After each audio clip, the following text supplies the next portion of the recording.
네, 거듭남의 특징 아드핑크의 글을 계속해서 우리가 좀 읽고 나누겠습니다. 이 성경은 말씀하십니다. 최고의 인간의 가치가 거듭남에 있다라고 말씀을 하시죠. 왜냐하면 제가 기도에도 말씀드렸지만 이 땅의 삶은 유한하기 때문이에요. 저와 여러분이 지금은 이렇게 건강하지만 하나님 부르시면 이 땅의 생을 언제 마감해야 될지 모르는 존재가 저희들이기 때문에 그래요. 그래서 이 땅의 생을 아무리 오래 살아도 백수하면 장수했다라고 얘기를 하죠. 그 이후에는 저희에게는 영원한 세계가 존재하고 있습니다. 그 세계에서 우리가 영원히 거해야 할 곳, 천국 또는 지옥이죠. 그러므로 성경은 거듭난 자만이 영원한 천국에 우리가 입성할 수 있다고 말하기 때문에 거듭남이 또 우리가 내가 죽기 전에 예수 믿어야지. 이미 그때는 늦었습니다. 내가 죽기 전에 언제 죽을 줄 알고요? 알 수가 없죠. 그래서 또 이 거듭남은 우리의 그 생명이 있을 때에 확정이 되어집니다. 이 땅 가운데. 유한한 이 생명이 끝날 때는 우리의 거듭남의 추구도 더 이상 우리에게 주어지지 않는다라는 사실이에요. 그래서 여러분이 살다 보면 이제 저희가 조금 인생의 순리죠. 어느 정도 이 부분을 느끼게 됩니다. 어떤 부분을 느끼냐 하면 자연인이죠. 이 세상에 자연스럽게 태어난 모든 인간은 기쁨이 있어요. 기쁨. 이 기쁨은 하나님께서 주신 일반은 청력력에 속합니다. 먹을 때 기쁨이 있죠. 배고플 때. 저도 지금도 그래요. 배고플 때. 너무너무 배가 고플 때 먹으면 기뻐요. 몸이 너무 피곤해요. 자고 쉬면 기뻐요. 이런 기쁨이 있다고요. 일시적인 기쁨이 있는데 이 부분은 이런 기쁨은 이 죄가 아니라 하나님께서 우리 모든 인간에게 주신 선물이기도 해요. 하나님께서 모든 인간에게 해와 비를 다 주신다라고 하잖아요. 악인과 선인에게. 그 해를 받을 때 기쁨이 있잖아요. 악인이나 선인이나. 비가 올 때 기쁨이 있다고요. 하나님께서 일반 은총 가운데 모든 이들에게 주시는 이러한 기쁨이 있어요. 그러니까 이런 기쁨을 누리는 것은 죄가 아니에요. 하지만 이 죄가 인간에게 이러한 기쁨의 일시적성을 바라보지 못하게 한다는 거예요. 죄가 들어오면 죄는 탐욕이죠. 탐욕을 이제 자극해서 탐욕을 마사지를 하죠. 막 펌프질을 하면 탐욕이 막 움직여요. 그러니까 식욕도 우리가 적당히 먹으면 누리는 기쁨, 배고플 때. 하지만 이 탐욕이 자극되어지면 거기에서 계속 더 달리게 되죠. 더 많은 걸 원하게 되고 더 계속해서 더 값비싼 거, 더 계속 그런 부분들을 요구하게 됐죠. 그리고 이 죄는 자인에게 이 기쁨이 일시적인 기쁨이라고 바라보지 못하게 해요. 이 기쁨을 영원히 누릴 수 있을 것이라고 이제 생각하게 하죠. 그래서 진시황도 있었죠. 불로초, 영원히 살기를 위하고 불로초를 구했잖아요. 그래서 인간은 이 일시적인 기쁨, 일반은 총인데 이 기쁨을 일시적인 기쁨으로 바라보지 못해요. 그래서 이 기쁨을 영원히 누리기 이 땅 가운데 누리고자 그 탐욕이 계속해서 작동하기 때문에 이 기쁨을 영구한 기쁨으로 인식하고 이 기쁨을 얻기 위해서 이 땅 가운데 애를 쓰죠. 그 돈이 필요하죠. 건강이 필요하죠. 그러니까 이 땅의 모든 가치가 이 땅에 있는 거예요. 이 땅에. 왜? 이 기쁨을 누리기 위해서. 돈을 많이 벌어야죠. 이 기쁨을 계속 누릴 수 있으니까. 계속 누릴 수 있으니까. 그래서 이 기쁨을 누리다가 안 되니까 아무리 먹어봐도 한계가 있잖아요. 뷔페에 가보면 여러분 얼마나 드십니까? 많이 배고플 때 가면 이 다 먹을 것 같은데 몇 접시만 먹어도 배가 터질 것 같다고요. 이 기쁨. 그러니까 인간이 아무리 이러한 기쁨을 누리려고 해도 이 기쁨은 한계가 있다고. 딱 스톱. 그럼 또 다른 기쁨을 계속 추구를 하는 거예요. 이 기쁨을 하나님이 주신 일시적인 기쁨일 뿐인데도 일반 은총에 속한. 그런데 이 인간의 죄는 이 기쁨을 영구적인 기쁨으로 인식을 하고 누리려고 하죠. 그래서 이 부분이 안 되면 이제 인간이 어디로 나가느냐? 이제 우리의 이 정상적인 기능을 마비시키는 약물로 나가는 약물로. 어쩔 수 없어요. 술이나 담배로 계속 나가는 것이죠. 과학이 계속해서 그 부분이 왜요? 이 세상의 고통을 잊게 하니까. 술, 담배가 잊게 하니까 그쪽으로 이제 섭취를 하게 되고 담배를 이렇게 되고. 그리고 이 부분 한계가 있다고요. 한계가. 만성이 되고 한계가 되고 있기 때문에 이제 더 나가면 마약까지 나오죠. 마약. 이게 손을 내죠. 지금 뭐 우리 한국도 더 이상은 마약 청정국이 아니라고 하잖아요. 얼마 전에 보니까 여중생인가요? 여고생인가요? 용돈 모아서 마약 샀더라고요. 지금 이런 시대가 됐는데 이런 거예요. 이 기쁨을 어디서 얻을 수 있을까? 그래서 인간의 어리석은 인간, 죄의 지배 가운데 있으니까는 이러한 기쁨을 있던 가운데 영원히 누릴 것을 생각해요. 그래서 열심히 공부해요. 열심히 공부. 좋은 대학 가면 이 기쁨을 누릴 줄로 생각하거든요. 열심히 돈 벌어요. 최선을 다해서. 그러면 이 기쁨을 영구히 누릴 줄로 생각을 하거든요. 인간은. 그렇단 말이에요. 하지만 우리에게 진리가 들어오면 이게 생각이 바뀝니다. 이 부분이. 하나님이 주신 일반 원청의 기쁨을 기쁨으로 봐요. 이게 참 너무나 일시적인 기쁨이구나.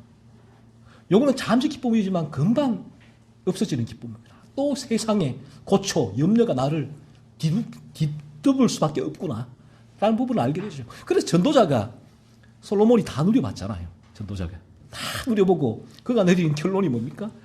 이 진리 가운데 이제 다 경험해보고 진리 가운데 누린 결론이 헛되고 헛되며 헛되고 헛되니 모든 것이 헛되도다 라는 부분이 어떤 염세주의자, 회의론주의자, 회의주의자의 발언이 아니라 이게 실제 우리의 인생이 그래요. 성경에서 우리의 인생을 바라볼 때 그러니까 뭐 염세주의로 몰아가는 것이 아니라 실제 우리 인생의 참된 모습을 성경 통해 바라보게 되죠. 그래서 이 진리가 들어오면 저도 그렇지만 저는 이 기쁨이 너무나 일시적인 거 알아요.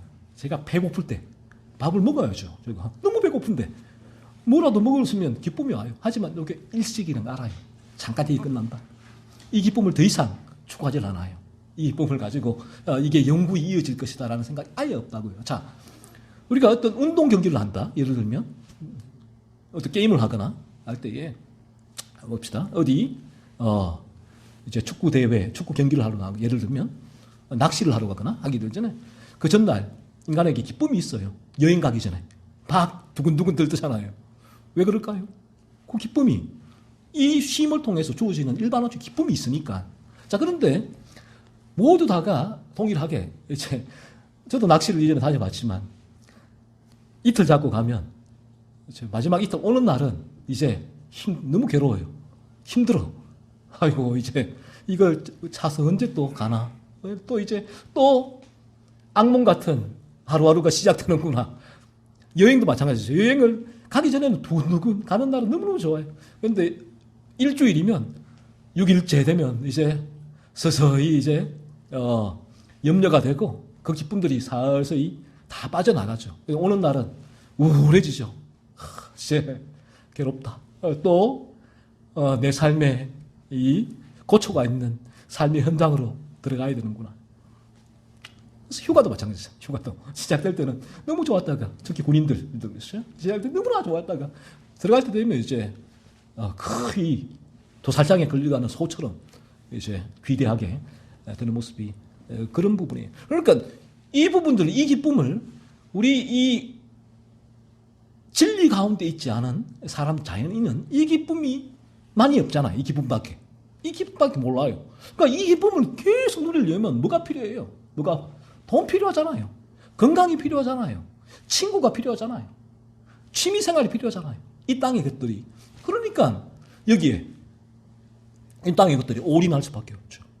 그러니까 또 그런 기쁨을 누리면 점점 강도가 세질 수밖에 없어. 그런 기쁨은 절대로 인간은 그 탐욕은 계속 죄는 탐욕을 마사지하기 때문에 탐욕이 죽지를 않아요. 그래서 탐욕은 계속해서 타고 하기에 그 낚시를 이틀에서 기쁨 누렸다. 일주일 기쁨 누리면 만족이 안 돼요. 한 달 가야 돼. 또 만족이 안 돼요. 1년 해야 돼요. 또 1년 하면 낚시만 1년 해보세요. 또 그 안에 기쁨이 있는가? 또 그렇지가 않아요. 이게 우리 죄인된 인간의 본성에서 나오는 자연스러운 모습인데 이걸 모른다는 거예요. 우리 죄로 물든 자연인은. 하지만 여기에 진리가 들어오게 되어지면 이걸 깨닫게 해요. 그래서 제가 여행 가더라도 그런 기쁨이 있지만 이거 끝난다 알고 있다고요. 이 기쁨이. 그래서 이 기쁨을 추구하지 않아요. 이 기쁨 누리긴 해요. 쉬면서 여행 가면서 먹으면서 누리긴 하지만 추구하지 않아요. 더 이상 여기에 매이질 않아요. 끝나게 되어지면 그렇다면 어떤 나에게는 뭘 그러면 추구를 하는가? 이제 이 사람에게는 가장 중요한 영원한 기쁨이 있거든요. 그 기쁨을 맛봤거든. 그 기쁨이 뭔가 하면 주님이 주시는 기쁨이에요. 주 안에서 주시는 기쁨. 주님이 주시는 기쁨이 실제로 존재합니다. 그래서 이걸 맛보지 못하니까 주님을 묵상할 수도 없고 바라볼 수도 없고 내 삶은 주님을 추구할 수가 없죠. 이 땅의 것들을 그 기쁨을 추구할 수밖에 없죠. 하지만 주님이 주시는 그 기쁨을 맛보면 이제 그 기쁨이 영구한 기쁨이 되고 이 일시적인 기쁨을 더 이상 추구하지는 않겠죠. 그 영구한 기쁨을 추구하게 되고 그 영구한 기쁨의 종착지점이 어디냐 하면 그곳이 천국이에요. 천국. 그래서 천국을 사모하게 되는 것입니다. 그래서 우리 주님이 주시는 기쁨은 우리가 이 세상 가운데 죄 때문에 사실은 모든 이제 어려운 문제가 생겨요. 예를 들어서 내가 누군가를 미워한다. 얼마나 힘듭니까? 미워하는 게 힘들거든요. 근데 자연인은 힘들다는 것 자체를 몰라요. 누군가를 미워할 때. 본성이니까. 그리고 그 미움에 대한 복수, 어떤 이 표출, 내가 배설을 해야지만 그 부분이 탐욕이 만족되니까 그렇게 움직이는 거예요.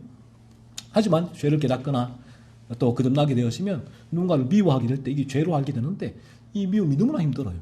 왜? 계속 그 사람이 생각이 나니까 그 미움, 그분이 생각이 나고 내 안에서 이런 이걸 어떻게 해야 될지 이게 죄인데 라는 깨달음이 있으니까 이게 너무나 힘들다고 이 자체가 너무나 힘들다고 이 부분이 그래서 이 부분이 계속 죄각성의 단계에서는 이어진다고요. 얼마나 힘들겠어요. 그러니까 그에게는 예수께로 나갈 수밖에 없는 거예요. 죄각성이 있는 분들은 이 상태가 너무 힘드니까 차라리 죄를 몰랐더라면 상관없어요. 나 미워하면 한 대 패면 돼. 어떤 방식으로도 복수하면 돼. 표출하면 돼. 욕을 하든지 뭐 다른 걸 뭐 하든지 술 마시든지 이렇게 다 풀어버리면 그래도 얼마나 지나면 또 해소가 되고 또 반복이 되겠지만 그들이 이 부분을 해소하는 방식은 이 부분이에요. 하지만 죄를 깨닫게 되는 지점에 들어오게 되어지면 그렇게 안 되는 걸 죄란 걸 깨달아지는 걸 어떻게 해요? 미워지는데. 그러니까 네 미움이 떠나가지 않는다고. 죄라는 걸 알고. 진드기처럼 딱 붙어 있으니까 내 피를 막 빨아먹는다고요. 힘들죠. 죄각성에 있는 죄 들어오게 되어지면 이런 죄 때문에 이런 죄가 진드기처럼 딱 붙어서 계속 피를 빨아먹고 눈에 보이는데 내가 때리려고 떨어지지를 않는데 얼마나 고통스러워요. 그러니까 이분들은 마침내 어디로 갈까? 어쩔 수 없어요. 마침내 예수님밖에 없다고요. 어떤 인간들이 와서 진드기를 떼려고 해도 이 죄의 진드기가 떨어지지 않는 걸 내가 뻔히 보는데도 떨어지지 않는 걸 그래서 예수께도 나가게 되고 예수님 말미암아서 거듭나게 될 때 죄의 진드기가 떨어지게 되는데 이제 거듭나게 된 이들은 이 죄가 예를 들면 제가 미움에 예를 들었는데 미움이 올라오게 되어지면 힘들죠. 너무너무 힘들어요. 왜? 이게 죄니까. 난 미워하면 안 되는데 미워하기 싫은데 그런데 미움이 올라오니까 죄니까 너무너무 힘들다고요. 자, 그런데 이제 그에게는 죄각성이 있는 분들은 해결이 안 돼요. 그게 그렇게 괴롭다는 거예요. 하지만 거듭난 이들에게는 그리스도의 생명이 안에 살아 숨쉬거든요. 안에서. 이게 신비한 일인데 이 신비한 일이 실제 일어나는 일이고 이 일을 실제로 경험하게 돼요. 그 포도나무와 가지의 비유가 그 부분이잖아요. 예수의 생명이 우리 안에서 작동을 하게 되어지면 그래서 내가 그리스도의 십자가를 묵상하게 돼요. 바라보게. 왜? 거듭나게 되면 더 확실하게 느껴지는 바가 죄각성의 단계도 그 부분을 느낄 때 거듭나게 되지만, 그래서 거듭났을 때에 더 확실하게 느껴지는 바가, 이 미움의 죄가 올라왔을 때에 내가 이 미움의 죄를 해결할 수 있는 능력이 내한테 전혀 없어요. 나는 그처럼 비참한 존재란 말이에요. 내가 너무나 잘 안다고요. 나를. 내가 그래서 예수를 믿었으니까. 그러니까 그 이후에도 나에게는 누군가에 대한 미움이 올라올 때에 전혀 없다. 이렇게 정리하겠지만 여기서 겸손이 나오는 거예요. 어떻게 그만하겠어요. 내가 뭐 별로 능력이 없기 때문에. 자, 그러니까 그는 어디로 가느냐? 똑같아요. 죄가성에 있는 자가 그리스도 예수께로 나왔듯이 거듭난 자는 계속 그리스도께로 나아가게 돼요. 이 그리스도의 생명이 계속 이제 우리 안에 작동을 하고 있죠. 펌프질을 하고 있죠. 그래서 그는 그리스도의 십자가를 묵상하게 되고 바라보게 되어지고, 주님이 십자가에서 이 죄에서 나를 건지시기 위해 죽으셨는데 그 주님의 십자가를 계속해서 묵상하게 될 때에 신비한 일이 일어나죠. 내 안에 일어났던 미움이 나의 영혼과 정신과 육체를 이전에는 완전히 지배를 했잖아요. 잠도 못 자고 불면증이 걸리고 미워해서 내 안에 미움이 복수 심이 불타오르고, 야, 이걸 어떻게 할까? 내가 감당이 안 돼요. 그때 일반 은총이 무너질 때 인간은 칼 들고 가서 찔러버려요. 그래야 돼요. 인간은 이 인간인데, 그런데 거듭나게 될 때 참 놀라운 일이 일어나게 되는데 내 안에서 그 미움이 올라와요. 이 인간이 이 땅에 존재하는 인간은 그래서 천국을 사모하게 되는데, 이 땅에서 올라오게 될 때에 그리스도의 생명이 그리스도를 바라보게 될 때 그리스도의 생명이 작동하며 바라보게 하시고, 또 그리스도의 생명이 내 안에 그 죄를 서서히 죽여줘요. 미움이 확 올라오다가도 그 미움이 죽어지죠. 자, 그러니까 여러분 생각해 보세요. 제가 얘기했잖아요. 이 미움이 내 안에 마음이 이 죄란 거 알고 아는데 이 미움이 계속 내 안에 상존하게 되면 너무너무 힘들거든요. 고통스러워. 이 죄가 나를 누군가를 이 죄인데 계속 미워하게 하니까 밥 먹을 때도 생각나고 잠잘 때도 생각하고 뭐 할 때도 생각하고, 그 인간이 나를 이렇게 무시했나? 나의 자존심을 짓밟았어. 나를 모욕했어. 나에게 욕했어. 나를 속였어. 사기쳤어. 나를 때렸어. 끊임없이 어떻게 갚아줄까? 이게 이제 얼마나 괴로워요. 안 괴로우면 자연 상태 가서 죽이면 돼요. 그러면 안 괴로워. 끝나. 그게 안 되니까. 불가능하죠. 일반 은총 가운데 그 부분이. 자, 그러니까 이 거듭난 이후에도 올라오는 그 미움은 우리를 너무너무 괴롭게 합니다. 이 부분이. 죄라는 걸 깊이 깨닫고 있기 때문에 그렇죠. 그런데 예수의 생명이 이 부분을 죽여주니까, 자, 보세요. 미움 때문에 막 갈등하고 힘들고 하는데 이 미움이 싹 사라지면 어떻게 될까요? 내 마음에 평안이 오죠. 요런 이치예요. 내 미움이 막 내 안에 잠도 못 자게 했는데 이걸 쑥 가니까 잠이 오죠. 달라지죠. 미움 때문에 내가 밥 먹기도 싫었는데 뭔가에 대한 이 미움이 싹 사라지니까 밥을 먹어요. 이런 부분이에요. 이거 평안이 오죠. 그러니까 또 기쁨이 생겨요. 기쁨이. 이 부분이 물러가면 우리 안에서. 그래서 이 십자가에서 주님이 주시는 제가 기쁨과 평안에 대한 게 이런 부분이에요. 이런 부분을 맛보니까 이 부분이 영원히 우리에게는 이 세상의 가치 기준 조건에 의해 이 기쁨이 주어지는 게 아니에요. 이 기쁨은 내 안에 계신 그리스도만이 주시는 기쁨이에요. 그리스도만이 주실 수 있는 기쁨이고 그리스도로만이 우리가 누리는 기쁨이에요. 그러니까 이 기쁨을 우리가 맛보고 경험하고 누리니까 이 기쁨은 영구적인 기쁨이다. 이 땅 가운데서 영구적인 기쁨이지만 우리의 이 죄악된 육신을 입고 있기 때문에 한계는 있지만 하지만 영구한 기쁨이고 우리는 늘 이 기쁨을 바라보며 살아가게 되는 거죠. 그리스도인은. 그래서 이 기쁨의 끝이 저 영원한 천국에 있기 때문에 저희가 천국을 사모하게 되는 것입니다. 그래서 이 아드핑크가 오늘 말하고 있는 이 거듭남이 너무나 중요한 이유가 여기에 있죠. 그래서 제가 여러분에게 늘 이 거듭남을 얘기하는 게 이게 단지 저 관념적이고 이상적이고 지성적인 어떤 그런 교리 논리가 아니에요.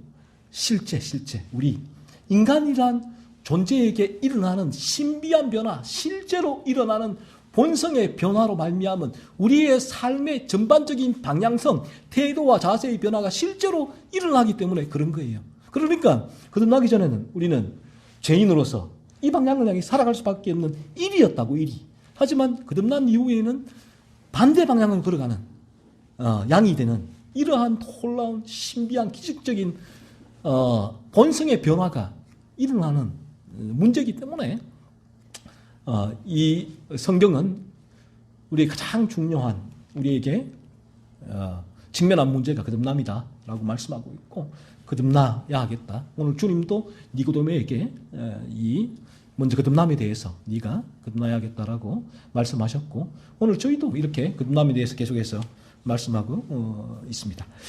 거듭남이란 무엇인가 할 때 허물과 죄로 죽은 사람과 그리스도와 함께 다시 살아나는 사람의 근본적인 차이는 무엇인가? 그러니까 허물과 죄로 죽어 있다. 원죄로 물들어 있는 그 인간이 거듭나게 되어지면 그리스도와 함께 다시 살아난 사람이 된다는 것이죠. 근본적인 차이는 무엇인가 했을 때에 아더 핑크는 오늘 이 말씀 가운데 4가지 정도로 얘기를 합니다. 그러니까 제가 4가지 정도로 간단하게 말씀드리려고 합니다. 첫 번째, 거듭나면 변화되고 향상되는 개선의 과정이 아니다라는 거예요. 개선은 사람이 하는 일이지만 거듭남은 하나님이 하시는 일이다. 개선은 옛 본성으로부터 악을 제거하려고 시도하는 것이지만 거듭남은 아예 새로운 본성이 주어지는 것이다. 개선은 우리 자신의 노력으로 구원 얻는 것을 목표로 하지만 거듭남은 성령님의 은혜로운 역사의 결과이다. 개선은 옛것을 향상시키려고 애쓰지만 거듭남은 순간적으로 완전히 새로운 피조물이 되는 것이다. 개선은 외적인 것이지만 거듭남은 내적인 것이다. 개선의 결과는 일시적이지만 거듭남의 결과는 영혼이라는 특성을 가지고 있다. 개선은 마음을 새로이 고쳐먹는 것이지만 거듭남은 새로운 생명이 시작되는 것이다. 개선은 오랜 시간에 걸쳐 일어나는 지루한 일이지만 거듭남은 즉시 일어나며 단번에 완성되는 일이다. 한마디로 말해 개선은 인간적인 일이며 거듭남은 하나님께 속한 일이다. 아담 핑크는 거듭남에 대해서 이렇게 얘기하고 있습니다. 첫 번째, 거듭남은 개선이 아니다. 개선은 인간이 하는 일이라는 것이죠. 그래서 만약에 우리가 여기서 인간이 거듭남이 개선이라면 제가 할 수 있고 여러분이 할 수 있는 일이 있습니다. 개선이라면 이 자리에 여러분이 쭉 나와서 6개월, 1년, 2년 뒤면 개선의 결과물이 나오게 돼요. 나오게 됩니다. 하지만 이 개선은 거듭남은 개선이 아니라 우리의 이 본성이 변화되는 신비한 일이에요. 그래서 오늘 이 아더 핑커의 말처럼 우리가 이 자리에서 우리의 노력으로 우리의 힘으로 어떤 거듭남이 이루어지는 것이 아니다라는 부분. 그래서 그럼 어떻게 이루어지는가 했을 때에 이 거듭남이 개선이라면 여러분께서 이 자리에 나와서 늘 개선되기 위해 말씀을 듣고 노력하고 애를 쓰면 가능하지만 그렇지 않으면 이 거듭남은 개선이 아니라 오직 하나님의 은혜의 역사, 하나님이 하시는 일이다. 그래서 우리가 진리를 듣는 가운데 하나님은 성령을 통하여 우리 가운데 역사를 하세요. 그래서 우리가 할 수 있는 일이 오히려 진리는 아무것도 없다라는 것을 깨닫게 하시죠. 우리가 스스로 어떤 내가 개선을 조금 더 나아질 수 있는 존재, 그래서 거듭날 수 있다라고 아니라 성령은 거듭남은 절대적으로 진리를 통하여 내가 개선될 수 있는 존재가 아니라는 것을 깨닫게 되는 첫 번째 스텝에 있다는 것이죠. 그래서 우리가 이 진리를 통하여 가장 첫 번째 전거되어지는 말씀이 전적 부패예요. 인간은 전적으로 부패했기 때문에 절대적으로 인간 안에서 어떤 조금이라도 개선될 여지가 없는 존재가 저와 여러분들이다라는 것입니다. 그래서 우리가 이제 뉴스를 통해서 볼 때도 그렇게 교육을 많이 받은 엘리트가 죄를 보면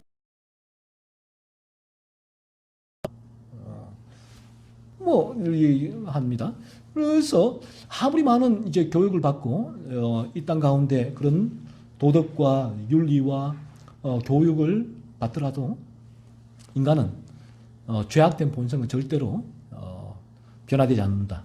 인간에게는 개선의 여지가 전혀 없다라는 것입니다. 그래서 거듭남은 인간에게서 이룰 수 있는 어떤 개선의 과정이 아니라 오직 진리 가운데 어느 순간 진리 가운데 성령께서 우리에게 죄를 깨닫게 하셔서 우리 가운데서 그리스도께로 나아오게 하심으로 우리의 본성을 새롭게 하시는 이제 그런 역사가 이제 거듭남의 역사다 그렇습니다. 그래서 이 자리에 나와서 진리를 듣는 이제 부분이 중요한 부분이 바로 거기에 있다는 것이고요.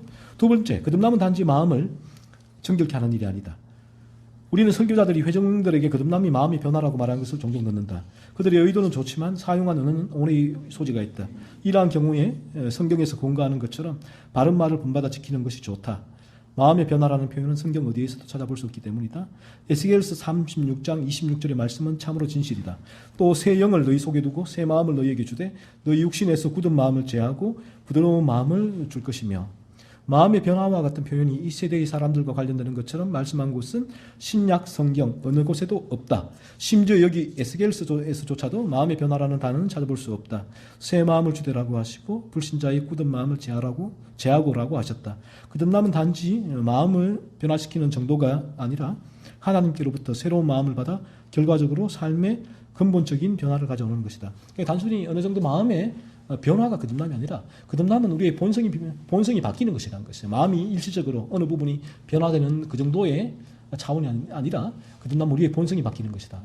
늘 제가 예를 들듯이 이리가 양으로 변화되는 것, 존재의 변화죠. 가시나무가 포도나무로 변화되는 그런 존재의 변화, 바로 이것이 거듭남이라는 것이죠. 그래서 이 어떤 마음의 변화라는 이 표현이 아드핑크는 그런 오해의 소지가 있다는 거예요. 이런 전체적인 본성의 변화를 이 부분이 이제 그 오해를 할 수 있는 부분이 있기 때문에 아드핑크는 마음의 변화보다는 우리의 본성 전체가 새로운 본성으로 우리의 존재가 변화되는 것이다라고 지금 말씀하고 있습니다. 예레미야 17장 9절을 보면 만물보다 거짓되고 심히 부패한 것은 마음이라고 되어 있다. 여기 사용된 심이라는 단어는 보통 불치의라는 의미로 번역되는데 여기서도 그러한 의미로 번역되어야 한다. 사람의 마음은 치료가 불가능한 정도로 부패되어 있기 때문에 결코 변화되지 않는다. 요한복음 3장 6절에서도 동일한 진리를 말하고 있다. 육으로 난 것은 육이요 육은 결코 다른 것이 될 수 없다. 말이 나무로부터 진화되는 일이 없는 것 같다. 마찬가지로 아담의 자손 또한 하나님의 아들로 진화될 수 없다. 거듭남은 어떠한 변화의 과정이 아니다. 거듭남은 온전히 새로운 피조물이 되는 것이다. 그래요? 아드핑크가 얘기하듯이 거듭남은 어떠한 점차적으로 우리에게서 어떤 선한 상태로 변화되는 것이 아니라, 과정이 아니라 온전히 새로운 본성이 되는 것, 새로운 피조물이 되는 것이 거듭남이다. 그래서 마음의 변화라기보다는 더 이제 정확한 설명은 우리의 본성이 이제 변화되는 것, 새로운 존재가 되는 것. 두 번째, 거듭남은 신의 성품에 참여하는 것이다. 거듭남은 인간에게 있는 어떤 것이 변화되거나 제거되는 것이 아니다. 거듭남은 인간 안에 전적으로 새로운 본성이 심어지는 것이다. 영적인 영역에서의 출생도 육신의 출생과 마찬가지로 출생 그 자체가 생명의 문이 되며 새로운 존재로서의 출발점이 된다. 태어난 모든 존재는 그 부모의 특성을 이어받게 된다. 식물에게서 태어난 것은 식물이 되고 동물에게서 태어난 것은 동물이 된다. 인간으로 태어났으면 인간이 되는 것과 같이 하나님에게서 났으면 신성한 존재가 되는 것이다. 하나님께로부터 났으면 하나님의 자녀이다. 처음 출생 시 인간의 모든 본성을 타고난 것처럼 우리가 거듭날 때, 즉 하나님께로서 날 때에도 하나님의 성품에 참여한 자로 태어나게 된다. 그렇다면 거듭남은 새로운 성품, 신의 성품을 받아들이는 것이다. 거듭남은 바로 하나님, 그분 자신의 생명이 인간의 영혼에 주어지는 것이다. 거듭남은 영적인 출생을 통하여 우리를 하나님의 가족이 되게 한다. 그래요. 거듭남은 이처럼 하나님의 자녀가 되는 것이다. 자, 그러면 하나님의 자녀가 된다는 것은 존재의 변화죠. 하나님의 자녀로서 하나님께서 거룩한 존재이기 때문에 하나님으로 태어난 하나님 자녀도 거룩한 존재가 되는 거예요. 그래서 하나님이 우리에게 내가 거룩하니 너희도 거룩하라라고 요구하시는 이유가 바로 여기에 있다. 우리가 거듭날 때 하나님의 자녀가 되고 거룩한 존재가 되기에 하나님께서 우리에게 거룩한 존재가 되라라고 명령하고 거룩한 삶을 살라고 우리에게 명령을 하나님께서 하실 수가 있는 부분이죠. 그래서 우리가 거듭나게 되면 이처럼 신의 성품이죠. 하나님의 성품이 거룩인데 그 거룩에 참여하게 되어서 우리에게는 그때부터 본능이에요. 본능.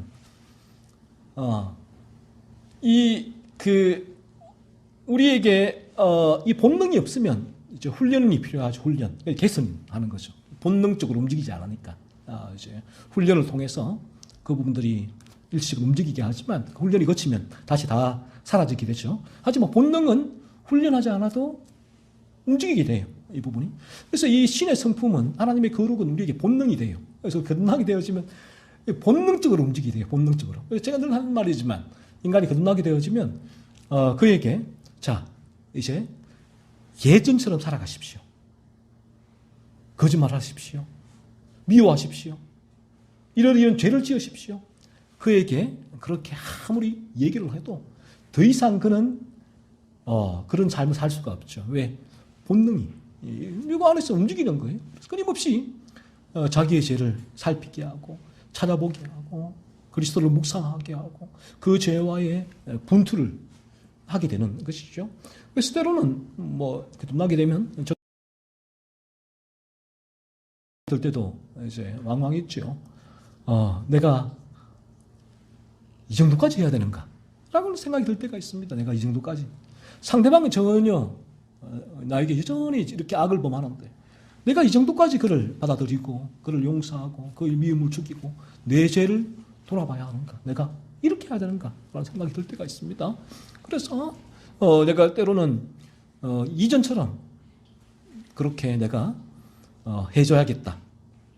똑같이 대해줘야겠다. 라는 그런 죄악된 마음을 품을 때가 있는데 그런 마음을 품어도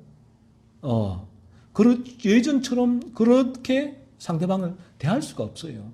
죄악된 모습으로. 왜? 본능. 새로운 본성이 되었으니까. 새로운 본성에서 나오는 본능적인 삶이 그런데 어떻게 해요? 그러니까 내가 이 정도까지 해야 돼? 라고 하는데 이 정도까지 되는 걸 어떻게 해요? 그래서 내가 이 정도까지 해야 돼? 어떨 때는 때로는 저도 그래요. 야, 이 죄에 대한 강박증이 아닐까? 라는 생각을 가질 때도 있어요. 이 부분 자체가. 그럼에도 불구하고 중요한 부분은 이 부분이에요. 내 안에 본능적으로 되는 걸 어떻게 해요? 그 부분이. 죄에 대해서 계속 고민하게 되고 살피게 되고 나를 돌아보게 되고 우리 주님을 묵상하게 되고 주님을 통하여 그 죄를 죽이는 또 그 삶을 살게 되고 본능이죠. 그래서 그런 이제 생각이 드는 것도 죄의 유혹이잖아요. 죄의 유혹인데 하지만 내 안에서 그러한 죄의 유혹이 또 죽어지고 그런 삶을 살 때에 제가 말씀드리지만 주님이 주시는 그런 기쁨과 평안이 온다고요. 그런 기쁨과 평안이 참 아이러니하지요. 때로는 죄 때문에 이렇게 애통해하고 괴롭지만 또 이 죄를 죽이는 거룩한 삶에서 우리 주님이 주시는 기쁨과 평안을 우리는 누리게 됩니다. 이것이 그리스도인이 이 땅 가운데 가지는 참 놀라운 특권이기도 해요. 그래서 이 세상의 사람들, 이 죄의 지배 가운데 있는 사람들이 전혀 모르는 기쁨과 평안과 은혜를 알고 있죠. 그리스도인들은. 이 부분들을 늘 경험하게 되고 사모하게 되고 추구하게 되며 살아가게 되는 것입니다. 만일 거듭남이 하나님께서 하시는 일이고 사람의 역할이 전혀 필요치 않다면 가엾은 죄인이 어찌해야 한단 말인가? 이러한 가르침은 희망의 문을 급히 닫아버리는 것 같다. 이런 교리는 죄인을 절망 가운데로 몰아간다. 그렇다. 이것이 본래의 의도이다. 이것은 인간의 교만을 깨부수는 하나님의 망치가 된다. 오만한 피조물을 먼지처럼 깨부수기 위해 의도된 것이다. 이것이 자기 만족에 빠진 모든 창조물들을 숙연하게 만드는 성령님의 도구인 것이다. 인간 공동의 가장 아드핑크도 얘기를 하죠. 그럼 어떻게 해야 된단 말입니까? 할 수 있는 일이 없어요. 라고 말하는 거죠. 오히려 내가 무엇을 해야 합니까? 라고 말하는 그 인간의 교만의 진리가 도끼를 들이어서 교만을 박살낸다는 거죠. 이 진리는 진리가 들어와서 우리가 죄를 깨닫게 되어지면, 각성하게 되어지면, 야, 내가 이 죄에서 벗어날 수 있는 방법이 없구나. 내 안에는 이 죄를 이길 수 있는 힘이 없구나. 나는 전적으로 이 원죄로 물들어 타락한 존재구나 라는 사실을 경험적으로 깨닫게 되는 것입니다. 하지만 이 부분이 진리가 들어오지 않았어. 내가 이 죄를 실제로 이제 경험하지 못하면, 깨닫지 못하면 여전히 인간은 자기 의가 살아있죠. 그래서 여전히 나에게는 아직 내가 이 선을 행할 수 있는 또 그런 의지가 내게 남아있다라고, 인간은 아직 타락하지 않은 부분이 남아있다. 그런 의지가 있기 때문에 내가 스스로 이 그리스도께 나아갈 수 있는 힘이 있다라고 그렇게 인간은 생각하게 되죠. 하지만 아더 핑크도 모든 청교도도 얘기하죠. 우리가 바른 진리를 경험하게 되면, 아니면 나의 죄를 바라보게 되면 이 죄가 얼마나 내 안에 뿌리 깊고 내가 이 죄를 전혀 조그만 죄도 이길 수 없는 존재가 나구나 라는 사실을 깨닫게 하고, 그래서 그를 그리스도께로 인도하게 되는 것이죠. 마지막 네 번째입니다. 거듭남의 교리는 육신의 오만함에 대한 천국의 특효약이다. 이것은 인간이 자기 의와 자기 만족으로부터 돌아서게 한다. 이 거듭남의 진리는 네가 거듭나야겠다고 호소하고 그 다음 네가 할 수 있는 일은 아무것도 없다라고 주장한다. 그렇다면 왜 하나님께서 인간에게 이렇게 말씀하신 걸까? 나 자신을 도울 만한 어떠한 것도 내 안에는 없다는 것을 알게 함으로써 절망케 하기 위해서이다. 우리로 하여금 자신을 넘어 밖을 보게 하기 위해서이다. 그러므로 그래서 이제 이 부분이죠. 왜 그렇다면 네가 거듭나야겠다라고 호소하고 있는가 했을 때에 오히려 역설적으로 우리가 할 수 있는, 거듭나기 위해 할 수 있는 일은 아무것도 없다라는 사실입니다. 우리가 할 수 있는 유일이 있다면 이 진리 앞에 서고 진리를 통하여 나의 죄를 계속 살피는 일밖에 없다는 것입니다.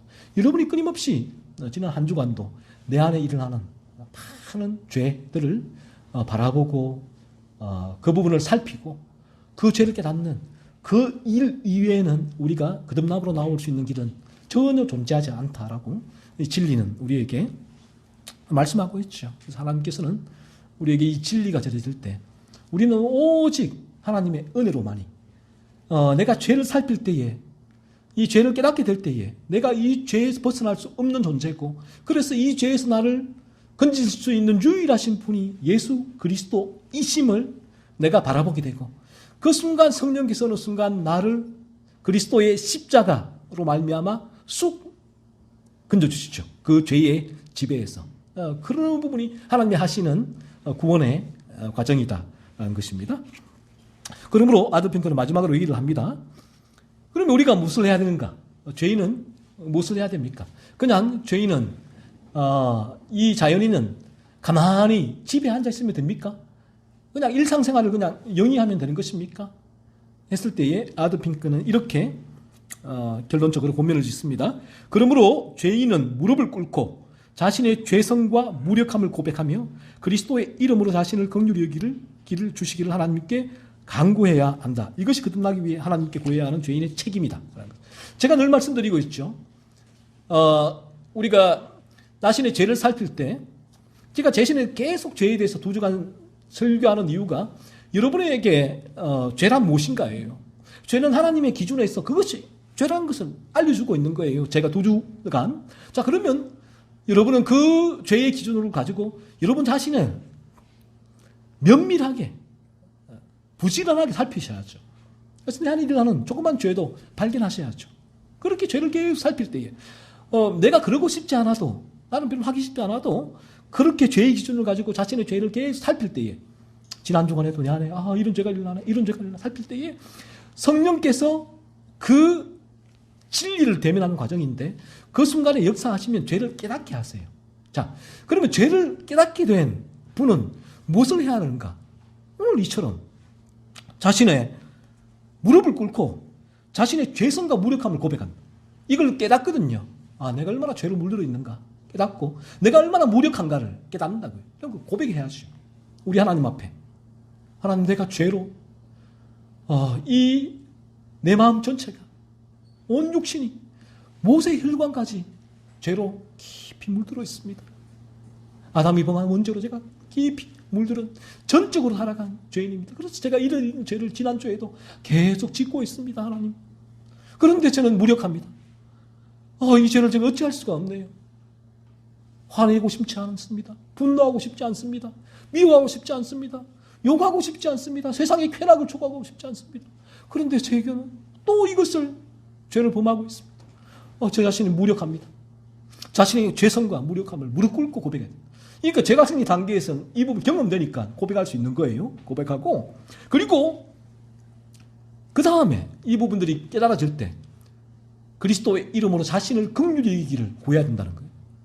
이게 무슨 말이에요? 주님의 십자가만이 저를 구원하실 수 있습니다.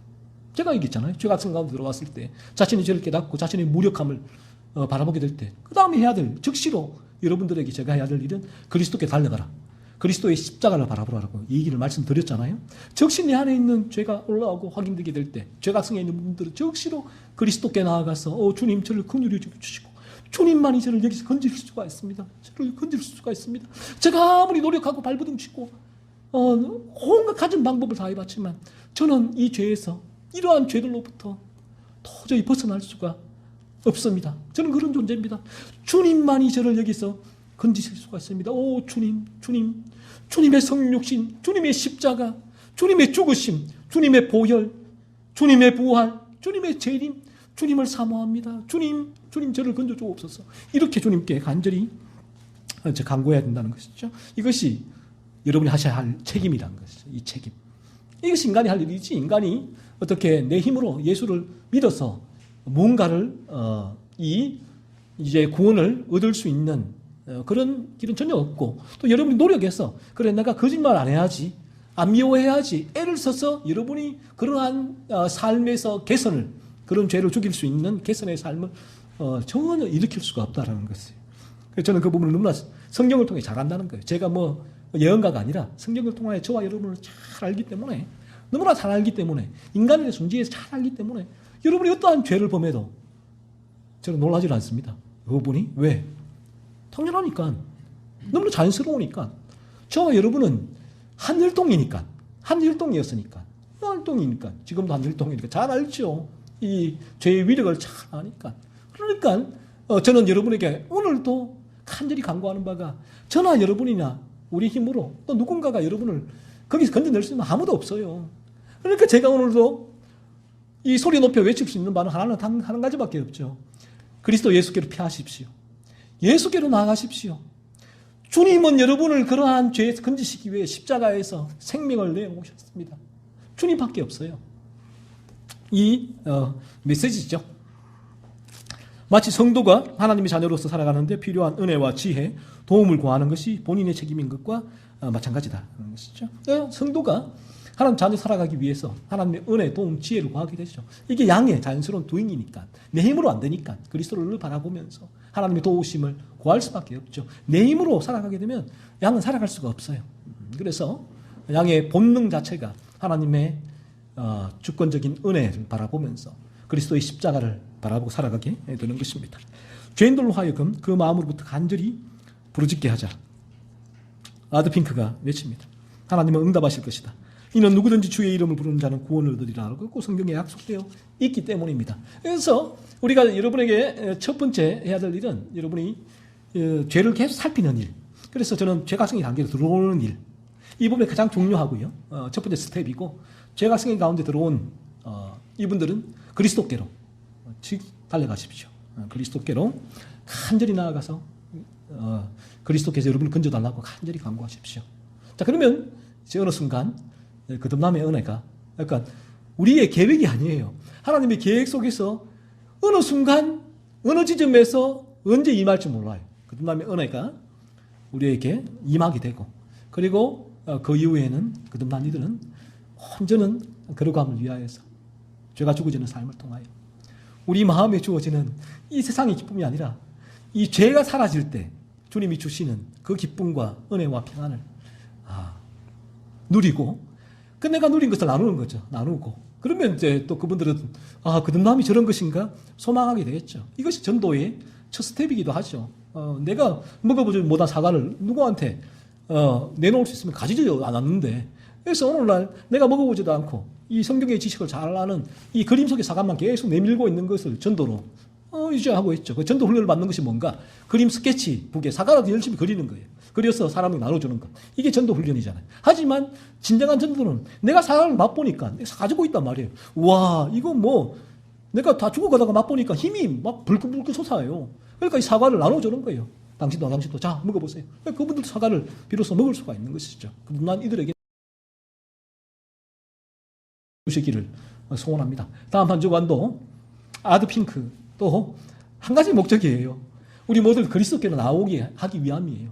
더 이상 더 이하도 안 해요. 자연인, 죄각성에 있는 분, 거듭난 모든 이들이 그리스도께로 어떻게 하면 나올 수 있는가? 라는 부분이죠. 그래서 우리가 그리스도께로 나아갈 수 있는, 또 나아가게 되는 유일한 길은 죄와 거룩 때문이에요. 내 안의 죄를 끊임없이 살펴보게 하시고 성령께서, 그리고 거룩을 사모하게 하시기 때문에 그리스도께로 나아갈 수밖에 없죠. 이러한 은혜의 역사가 이 자리에 나온 우리 모든 지체들에게 다 있기를 소원하고요. 그래서 저와 여러분이 거듭남으로 말미암아 이제 정말 다시 말씀드리지만 이 땅의 생은 너무 유한해요, 여러분. 너무나 유한합니다. 기분 나쁘다고 듣지 마시고, 이게 순리자, 진리잖아요. 이 땅에 일반적인 인간의 진리기도 한데 언제 이 땅의 생을 우리가 떠날지도 모르는 그런 존재가 저희들이잖아요.